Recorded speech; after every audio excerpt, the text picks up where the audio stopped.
Olá, queridos irmãos do canal Graça no Brasil. É com muito prazer, com uma alegria muito grande poder estar aqui com vocês, aqui virtualmente com vocês, compartilhando mais uma vez da palavra de Deus. Eu tenho acompanhado o canal, tenho visto que tem crescido muito e graças a Deus por isso, que através desse canal muitas pessoas têm ouvido da palavra de Deus de uma maneira sã, de uma doutrina das Escrituras devidamente divididas, repartidas conforme a revelação do mistério do apóstolo Paulo. Tem sido uma bênção ver o crescimento desse canal. Gostaria então de agradecer a oportunidade que me é dada de mais uma vez participar dos trabalhos desse canal. Que Deus possa abençoar a equipe, as pessoas que têm se dedicado também, a equipe que está por trás, fazendo com que esse canal seja cada vez mais conhecido, e tudo isso para a glória de Deus. Bom, se você ainda não me conhece, eu sou o missionário Cleiton Menor, já fui pastor no Brasil, hoje exerço um ministério missionário aqui em Ciudad del Este, Paraguai, e para mim, como eu disse, é um privilégio poder, ainda que à distância, poder compartilhar e poder cooperar com essa obra tão importante aí também no Brasil. Bom, eu gostaria de compartilhar com vocês hoje uma reflexão bíblica em Efésios, no capítulo 4, versículos de 3 a 6. Um trecho que eu considero que aí há um resumo da revelação do mistério dado ao apóstolo Paulo, que ele cita também na sua carta aos Efésios. E ele faz um pedido, um apelo para que nós nos esforcemos por guardar a unidade do Espírito, que ele vai pontuar no trecho que vamos ler. Então, eu gostaria que você pudesse ter a sua Bíblia em mãos e se preparar para que pudéssemos juntos esquadrinhar as Escrituras e absorver o conhecimento que Deus deseja que conheçamos dele, e não apenas para que sejamos mais entendedores de Deus, mas para que sejamos mais devotos a Deus e transformados e moldados conforme o seu Filho Jesus. Antes de passarmos então à leitura, ainda gostaria de chamar você para uma oração. Oremos. Senhor Deus, usa a Tua palavra, Senhor, usa a mim, o Teu servo, para que possamos compreender a Tua verdade, a Tua Escritura, Senhor, e que possamos conhecer-Te, Senhor. E ao conhecer-Te, que o Teu Espírito nos transforme e nos faça ser conforme Tu és. E que a cada dia possamos crescer na graça de Te conhecer e de nos parecermos em caráter contigo, Senhor. No nome do Senhor Jesus oramos. Amém. Efésios capítulo 4, versículos de 3 a 6, lemos: esforçando-vos diligentemente por preservar a unidade no vínculo da paz. A unidade do Espírito, no vínculo da paz. Há somente um corpo e um Espírito, como também fostes chamados numa só esperança da vossa vocação. Há um só Senhor, uma só fé, um só batismo, um só Deus e Pai de todos, o qual é sobre todos, age por meio de todos e está em todos.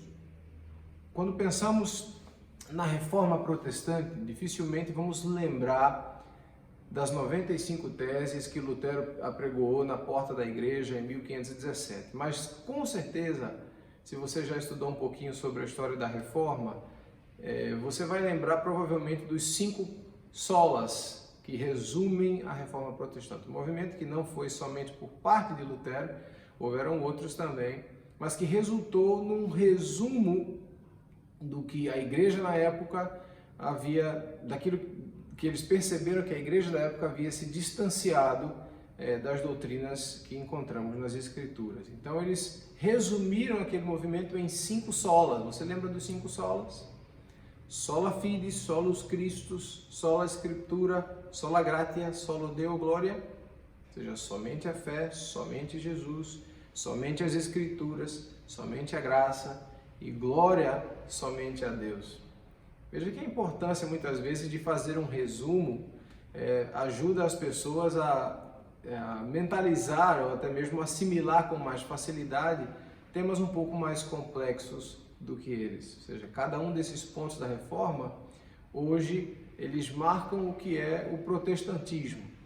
E Paulo nos deu aqui agora, em Efésios capítulo 4, versículos de 3 a 6, uma série de não solas, mas de unos, né? De uns. Um corpo, um espírito, uma esperança, um Senhor, uma fé, um batismo e um Deus. 7 uns. Não tem nada a ver com 7-1 da Alemanha contra o Brasil, tá bom? Aliás, esqueça, essa foi uma página que tem que passar, né?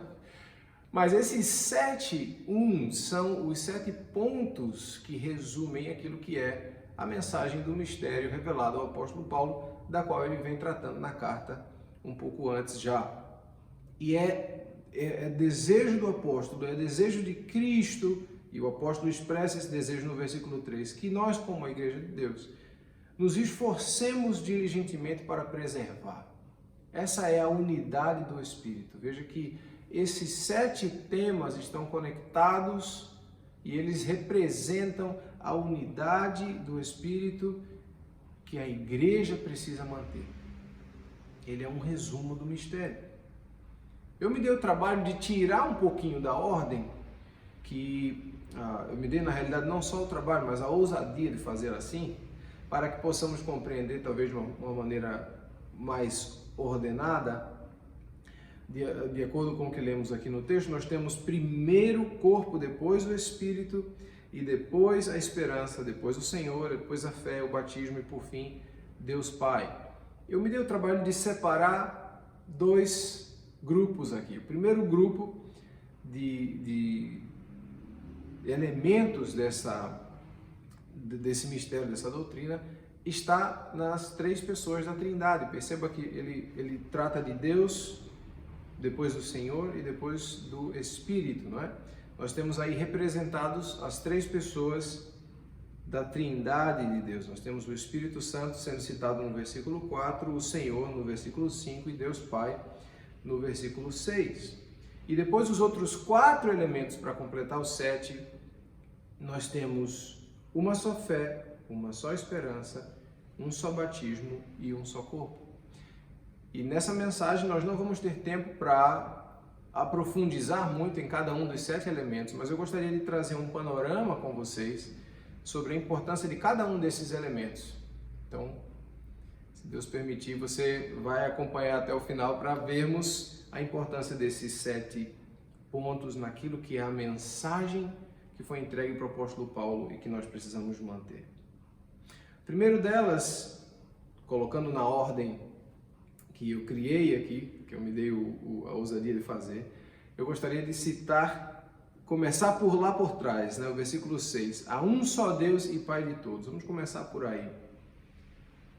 Um só Deus. Eu gostaria de ler em Efésios capítulo 1, como eu disse a vocês, todos esses 7 pontos são abordados na carta de Paulo aos Efésios, e eu gostaria de mostrar para vocês a maneira como ele evidencia a doutrina de Deus em Efésios no capítulo 1, versículos de 3 a 12. Lemos o seguinte: Bendito o Deus e Pai de nosso Senhor Jesus Cristo, que nos tem abençoado com toda sorte de bênção espiritual nas regiões celestiais em Cristo, assim como nos escolheu nele antes da fundação do mundo, para sermos santos e irrepreensíveis perante ele, e em amor nos predestinou para ele, para a adoção de filhos por meio de Jesus Cristo, segundo o beneplácito de sua vontade, para o louvor da glória de sua graça, que ele nos concedeu gratuitamente no amado, no qual temos a redenção pelo seu sangue, a remissão dos pecados,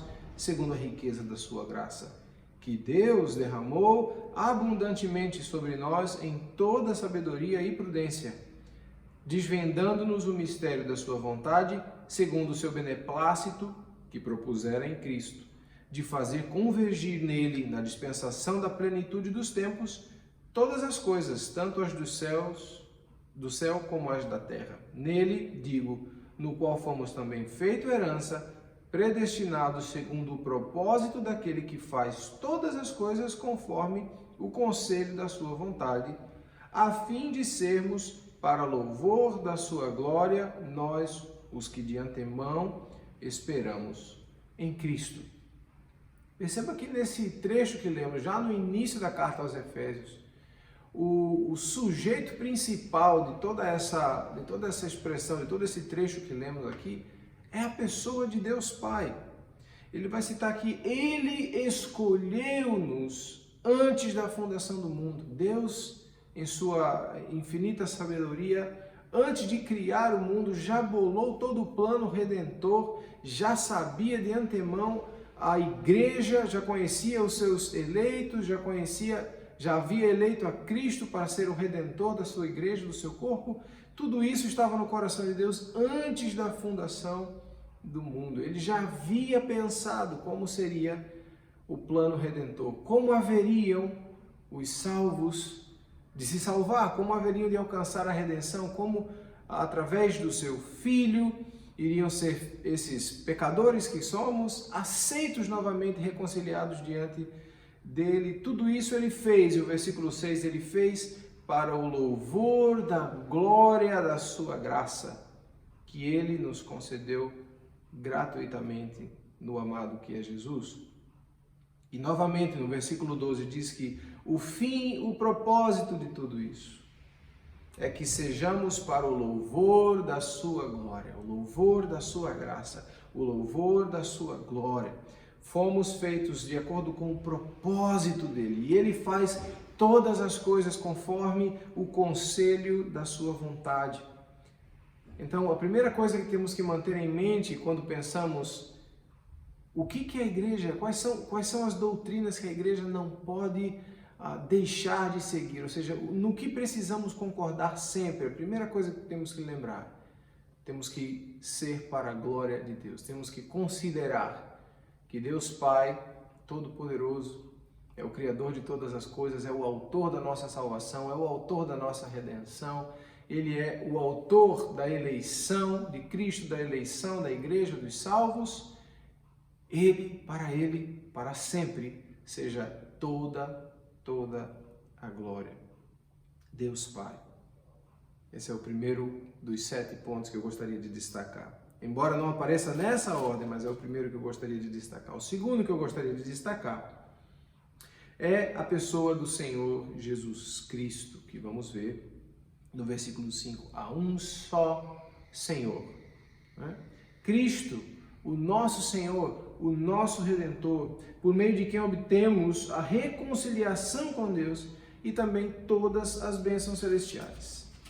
Vamos abrir em Efésios no capítulo 2 e ver os versículos de 11 a 13 para verificar como Paulo trata sobre a pessoa de Jesus também já em Efésios. Diz assim a palavra: portanto, lembrai-vos de que outrora vós, gentios na carne, chamados incircuncisão por aqueles que se intitulam circuncisos na carne por mãos humanas, naquele tempo estavam sem Cristo, separados da comunidade de Israel, estranhos às alianças da promessa, não tendo esperança e sem Deus no mundo. Veja o versículo 13. Mas agora, em Cristo Jesus, vós que antes estáveis longe, fostes aproximados pelo sangue de Cristo. O capítulo 1, versículo 7, que também já lemos, diz: no qual temos a redenção pelo seu sangue, a remissão dos nossos pecados, segundo a riqueza da sua graça. Irmãos, consideremos em primeiro lugar Deus, em segundo lugar, consideremos o nosso Senhor Jesus Cristo. O sacrifício redentor de Cristo na cruz era uma propiciação, uma troca. E Deus aceitou essa troca no meu lugar. Jesus morreu, no seu lugar Jesus morreu. No lugar de todo pecador, Jesus morreu.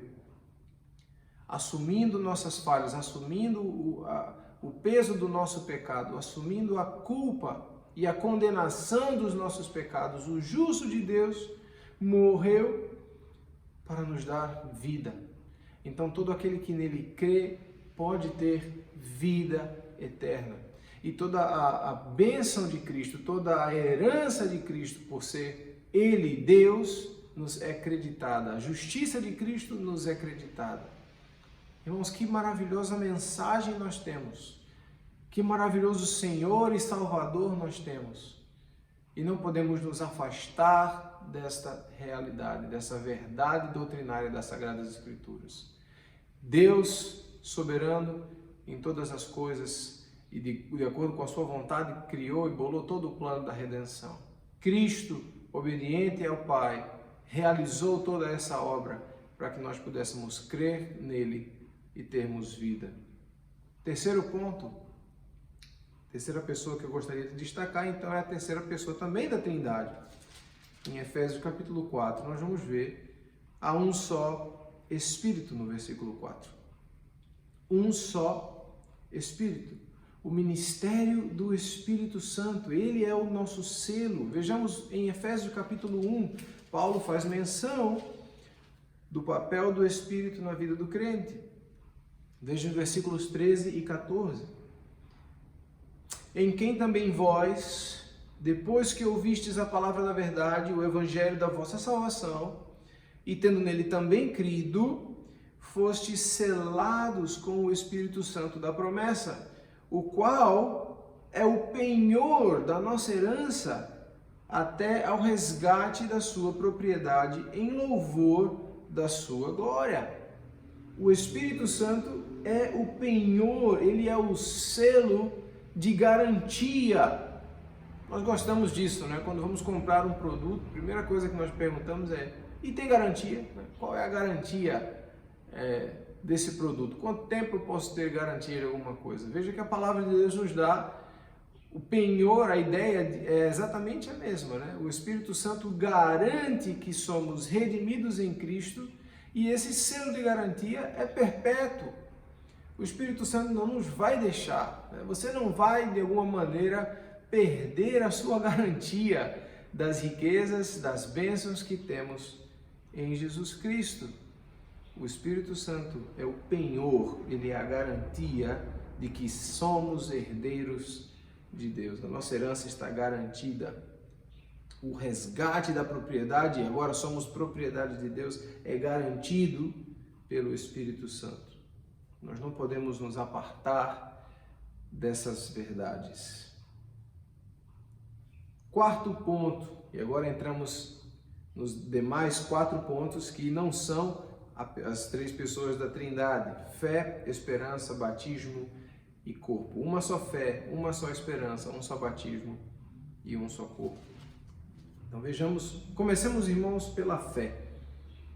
Uma só fé, como diz o versículo 5 de Efésios 4, há uma só fé. Eu costumo dizer que o brasileiro é um povo de fé, né?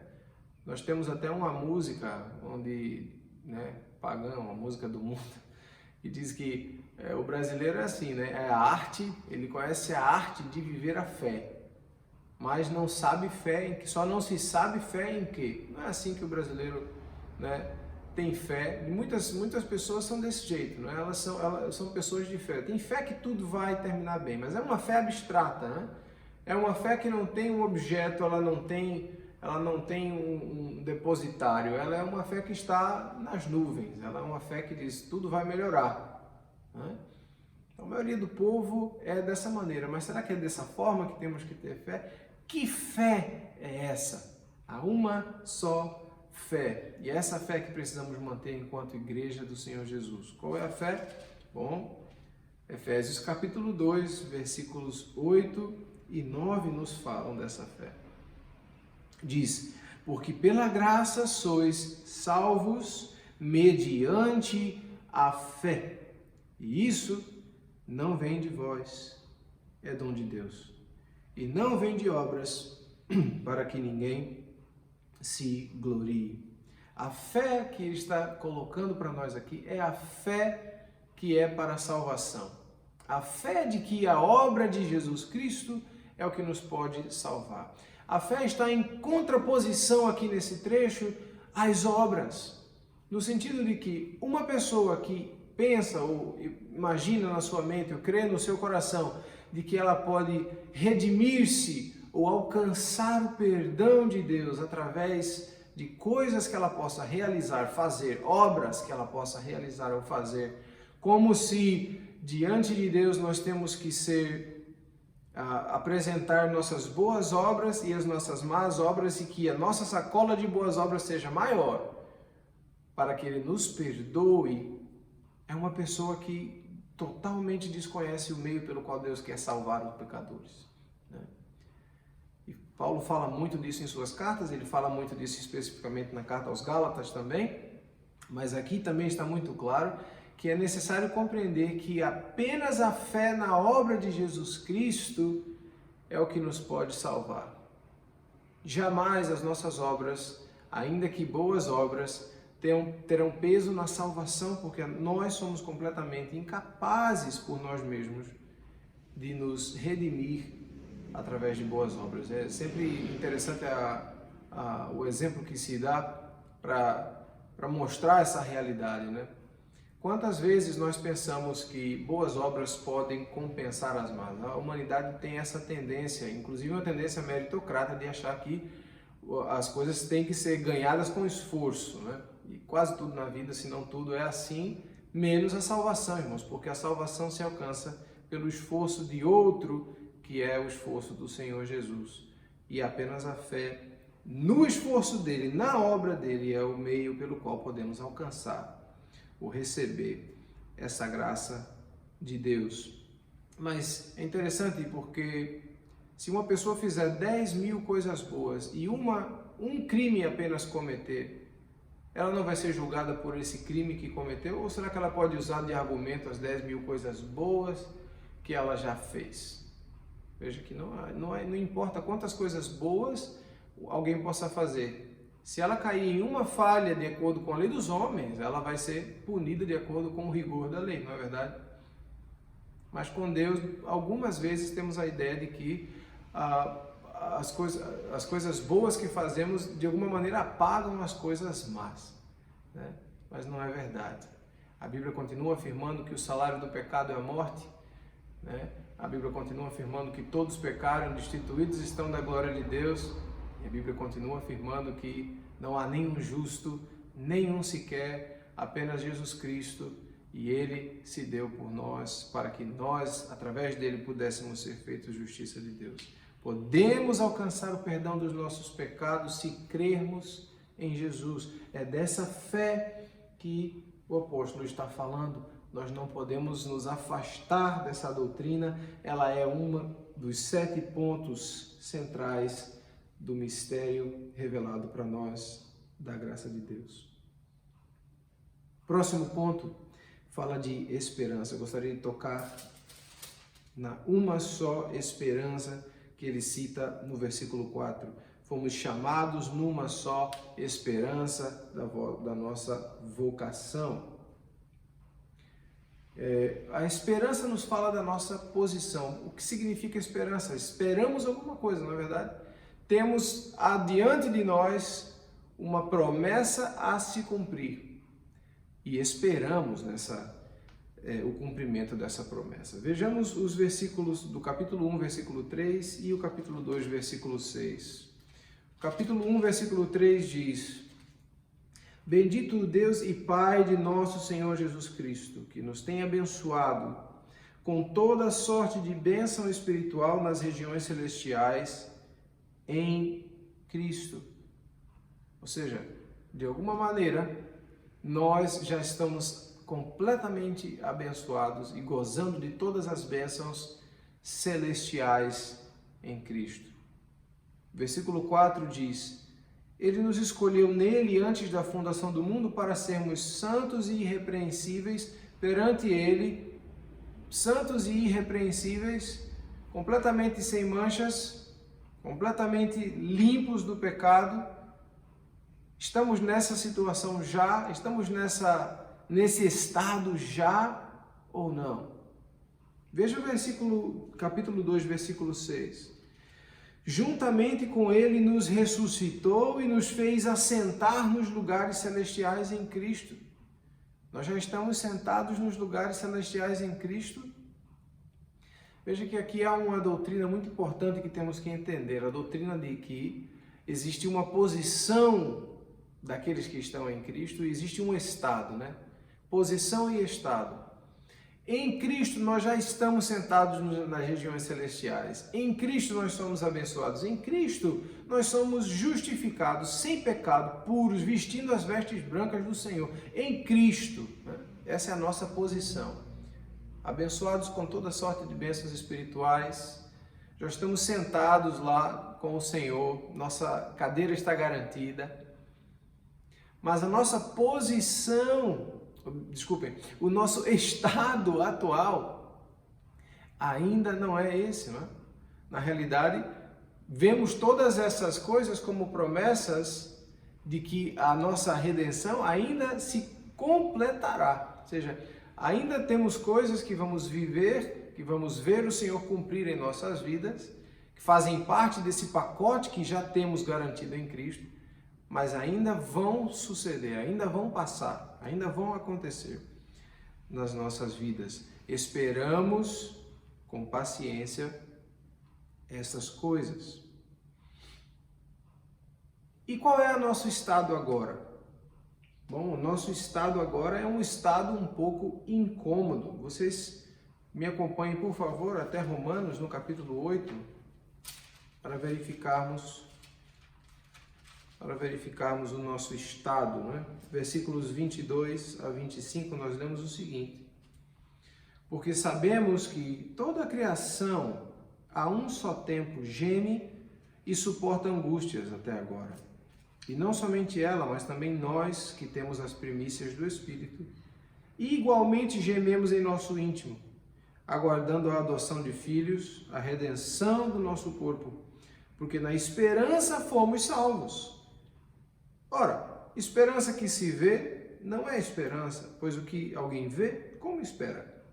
Mas se esperamos o que não vemos, com paciência o aguardamos. Amados, somos salvos, sim. Nós somos garantidos nesta salvação, sim, mas ela se completará no dia de Cristo. Por enquanto, estamos, como diz aqui o apóstolo Paulo em Romanos, numa situação de gemidos, numa situação incômoda, porque embora sejamos já livres do pecado, porque todos os nossos pecados foram lavados no sangue de Cristo, estamos ainda na presença do pecado. E sobre isso ele fala também aos Gálatas. Existe uma guerra interior acontecendo 24 horas por dia e 7 dias por semana, sem cessar. É uma situação incômoda. Paulo fala isso também em Romanos no capítulo 7, onde o bem que queremos fazer não fazemos muitas vezes, e o mal que não queremos terminamos por fazer, e ainda quando fazemos o bem, percebemos que o mal nos acompanha. Que situação incômoda, que gemido é na vida do cristão saber que temos o poder para vencer as tentações, para vencer o pecado, porém a presença do pecado ainda nos acompanha, até que no futuro seremos redimidos, inclusive, irmãos, da presença do pecado. Teremos nossos corpos corruptíveis agora transformados em corpos incorruptíveis. Teremos a nossa natureza humana corrompida transformada e não mais tendenciosa ao mal e ao pecado. E viveremos com Cristo sem a presença do pecado. Que maravilha será! Será. No estado em que estamos ainda não é. Mas temos a esperança. Irmãos, nós temos que viver a nossa vida olhando sempre para as coisas das quais o Senhor nos prometeu. E é dessa maneira que vamos vencer também as tribulações e as dificuldades, porque sempre que olharmos para cima e olharmos para as coisas das quais Deus nos prometeu cumprir em nossa vida, as coisas da terra, os problemas e as demais situações serão bem pequenininhos assim. Para dar um exemplo, irmãos, disso, eu gostaria de chamar você ali em Atos, no capítulo 7, onde temos o relato de Estevão sendo martirizado, né? Falando de esperança, Atos capítulo 7 nos dá um exemplo do que é viver olhando para Cristo e para as coisas das quais Ele nos prometeu. Em Atos 7 lemos o seguinte, versículos 54 ao 60. Ouvindo eles, depois do discurso de Estevão, ouvindo eles isto, enfureciam-se no seu coração e rilhavam os dentes contra ele. Mas, percebam, irmãos, Estevão, cheio do Espírito Santo, fitou os olhos no céu e viu a glória de Deus e Jesus, que estava à sua direita. E disse: Eis que vejo os céus abertos e o Filho do Homem em pé à destra de Deus. Eles, porém, clamando em alta voz, taparam os ouvidos e, unânimes, arremeteram contra ele. O lançaram fora da cidade e o apedrejaram. E as testemunhas deixaram suas vestes aos pés de um jovem chamado Saulo e apedrejavam Estevão, que invocava e dizia: Senhor Jesus, recebe o meu espírito. Então, ajoelhando-se, clamou em alta voz: Senhor, não lhes imputes este pecado. E com essas palavras adormeceu. Não é interessante o relato do martírio de Estevão aqui, irmãos? Veja que no momento mais difícil da sua mensagem, quando seus opositores agora estavam a ponto de lhe matar, de atirar pedras nele, trincavam, rilhavam os dentes de raiva contra ele, no momento mais difícil que qualquer um de nós poderia dizer: agora é a hora de correr daqui. Estevão, diz o versículo 55, fitou os olhos no céu. E quando ele fita os olhos no céu, nada mais que está acontecendo na terra lhe importa. Nem mesmo o seu martírio, ou seja, nem mesmo a sua própria vida. Ele olha para o céu e ele afirma para os que estão ouvindo a ele diz: eu vejo Jesus lá. Eu estou vendo ele do lado de Deus. Os céus estão abertos, eu estou vendo ele está lá, ele está sentado lá. Né?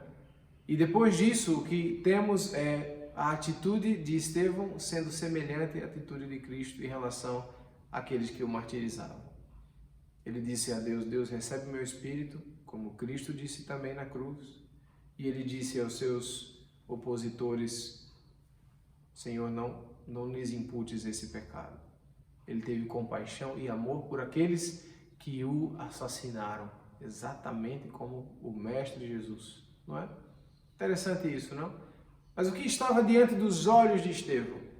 Não estavam os dentes rilhados das pessoas, não estavam as pedras vindo de sua direção.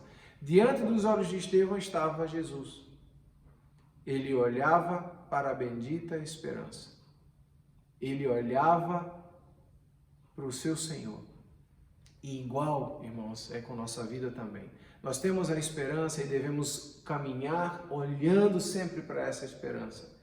De modo que tudo que acontece, tudo que nos acomete nessa vida, se torna bem pequenininho e possível de passar, viver e suportar, porque quando olhamos adiante, nós estamos olhando para Jesus, nós estamos olhando para tudo aquilo que Ele nos promete na eternidade. E quando olhamos para essas coisas, já não nos preocupamos mais com as coisas que passam nessa terra. Dessa maneira, devemos caminhar com Deus. Dessa maneira, devemos manter sempre viva a esperança pela qual nós fomos chamados, e é dessa esperança que Paulo está falando em Efésios, no capítulo 4, onde estamos lendo. Nós não podemos nos apartar dessa esperança. Há uma só esperança. Um só batismo, irmãos. Um só batismo. O crente deve compreender que esse único batismo que é mencionado aqui não se refere a uma obra ou a uma cerimônia que possivelmente, como está na cabeça de muitos, não é? Envolva água, né? Não é esse o batismo real, não é esse o batismo que Paulo está falando. Esses elementos aqui são elementos espirituais da unidade do Espírito. Não estamos falando de cerimônias ou obras. Paulo está se referindo aqui ao batismo que nos salva. E que batismo real, que batismo que nos salva é esse? Bom, ele falou já no versículo 13 de que o Espírito Santo faz uma obra em nós no momento em que cremos no Evangelho da nossa salvação. O Espírito Santo nos sela, nos guarda, nos garante para o dia da redenção, da possessão do Senhor. E um outro versículo ainda em 1 Coríntios, Paulo vai explicar no capítulo 12, versículo 13, o seguinte: pois por um só Espírito todos nós fomos batizados em um corpo, quer judeus, quer gregos, quer escravos, quer livres, a todos nós foi dado beber de um só Espírito. Então, o batismo aqui é o batismo do Espírito Santo. O batismo por esse Espírito, onde ele nos retira das trevas e nos coloca em Cristo. O batismo que nos tira do reino das trevas, irmãos, do reino do pecado, da nossa morte espiritual, nos traz, nos faz viver de novo e agora viver em Cristo, e nos coloca no corpo de Cristo, nos identifica com o nosso Senhor. Então o apóstolo Paulo não está dizendo aqui que um batismo seja um ritual de batismo, mas o batismo é o batismo que o Espírito Santo faz na vida daquele que crê. É aquele que nos identifica com o Senhor. Nada aqui é simbólico, tudo aqui é importante. Veja que a nossa esperança citada aqui não é simbólica, a nossa fé não é uma fé simbólica, o corpo de Cristo não é um corpo simbólico, e nem muito menos Deus e o Senhor Jesus ou o Espírito são pessoas simbólicas. Todos são reais. Esse batismo não é não é simbologia contida na cerimônia nas águas. Não. O batismo que o apóstolo Paulo está dizendo é o batismo real, que produz efeitos reais, que é relacionado com a ação do Espírito em nos tirar das trevas e nos colocar em Cristo. E isso acontece de verdade, é uma obra real do Espírito Santo, é o batismo em Cristo, no corpo de Cristo, que o Espírito faz. Então precisamos entender, irmãos, e não reduzir o ensinamento sobre o batismo a uma mera cerimônia ou uma mera simbologia, mas temos que apontar diretamente para a obra do Espírito Santo que nos sela e que nos identifica com esse Jesus que nos salva. E por fim, deixamos aqui o corpo, um só corpo, né? Um só corpo, como lemos no versículo 3, né? Versículo 4, perdão. Há somente um corpo e um espírito. Aqui corpo, o apóstolo Paulo diz que é esse um corpo, é a igreja do Senhor. Vejamos o capítulo 1, versículo 22 e 23. Lemos: acima de todo principado e potestade, poder e domínio, e de todo o nome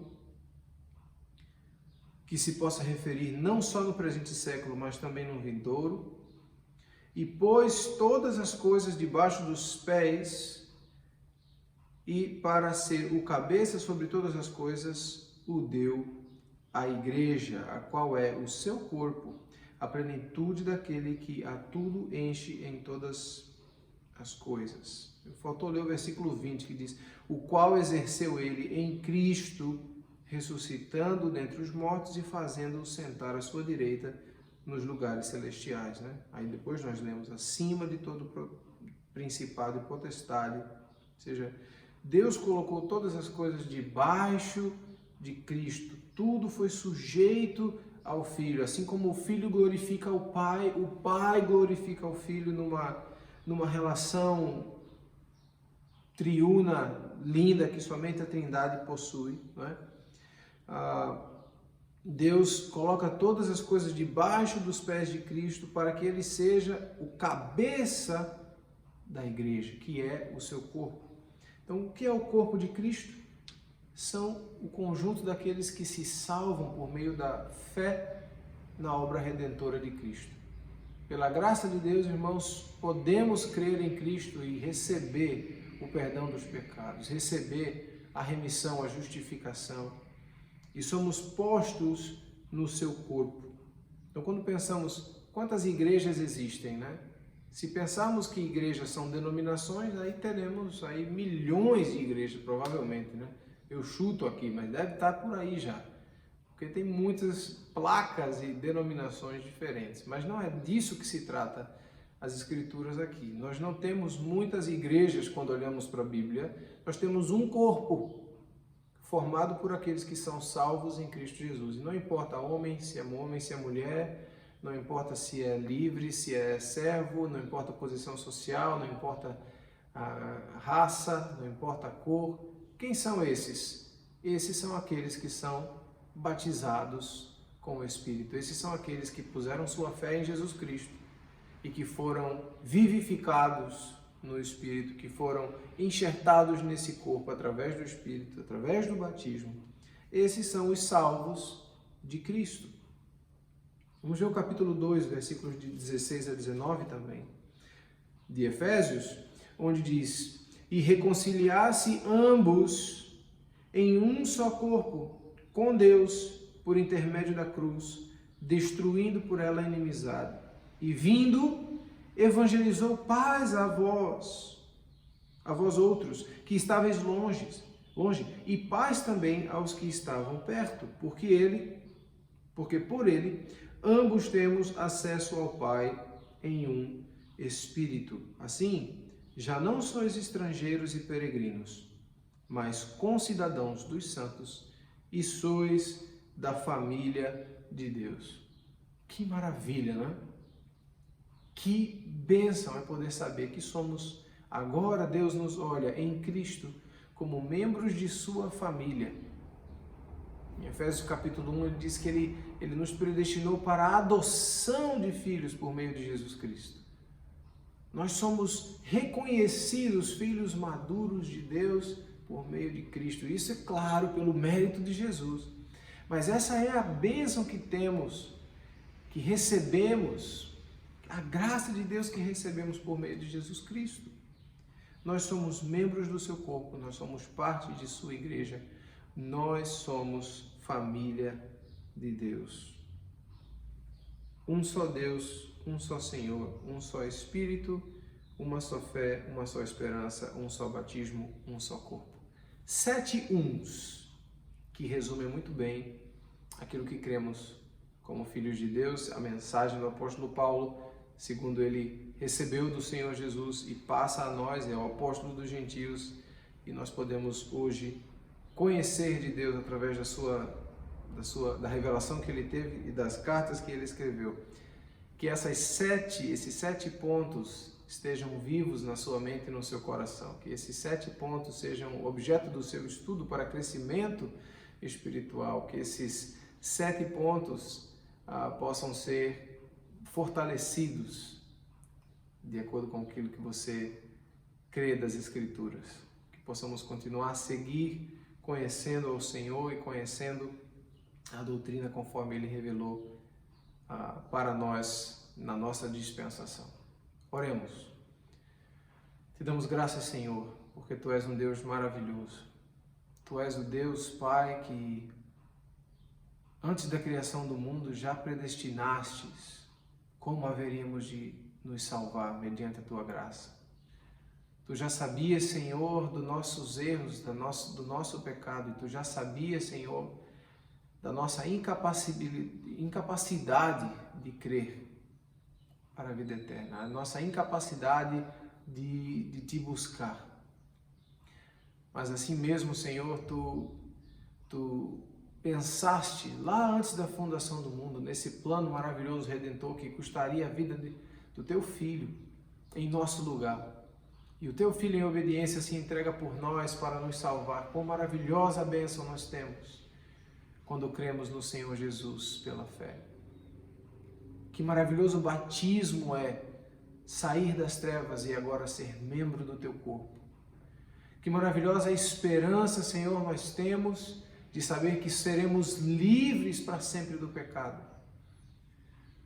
E quando tudo isso acontecer, Senhor, quanta glória receberá Tu, ó Deus, por parte de todos esses que se salvaram, por parte da Tua igreja, por parte do Teu corpo. Nós hoje já, Senhor, dobramos os nossos joelhos, baixamos as nossas cabeças em adoração e Te rendemos toda a honra e toda a glória, Pai. E que essas doutrinas, que esses ensinamentos, Senhor, sejam a sólida base daquilo que cremos sempre. Que a nossa fé esteja sempre firmada e fundamentada nesses pontos. Que possamos seguir conhecendo ao Senhor, seguir conhecendo Teu Deus e seguir deixando que o Teu Espírito nos transforme e nos santifique a Tua medida, Senhor. Para que possamos brilhar nesse mundo e levar adiante também essa mensagem a outros que ainda não a ouviram, para que possam crer e para que possam ser salvos e receberem a Tua graça, Senhor Deus. No nome do Senhor Jesus oramos. Amém. Deus os abençoe.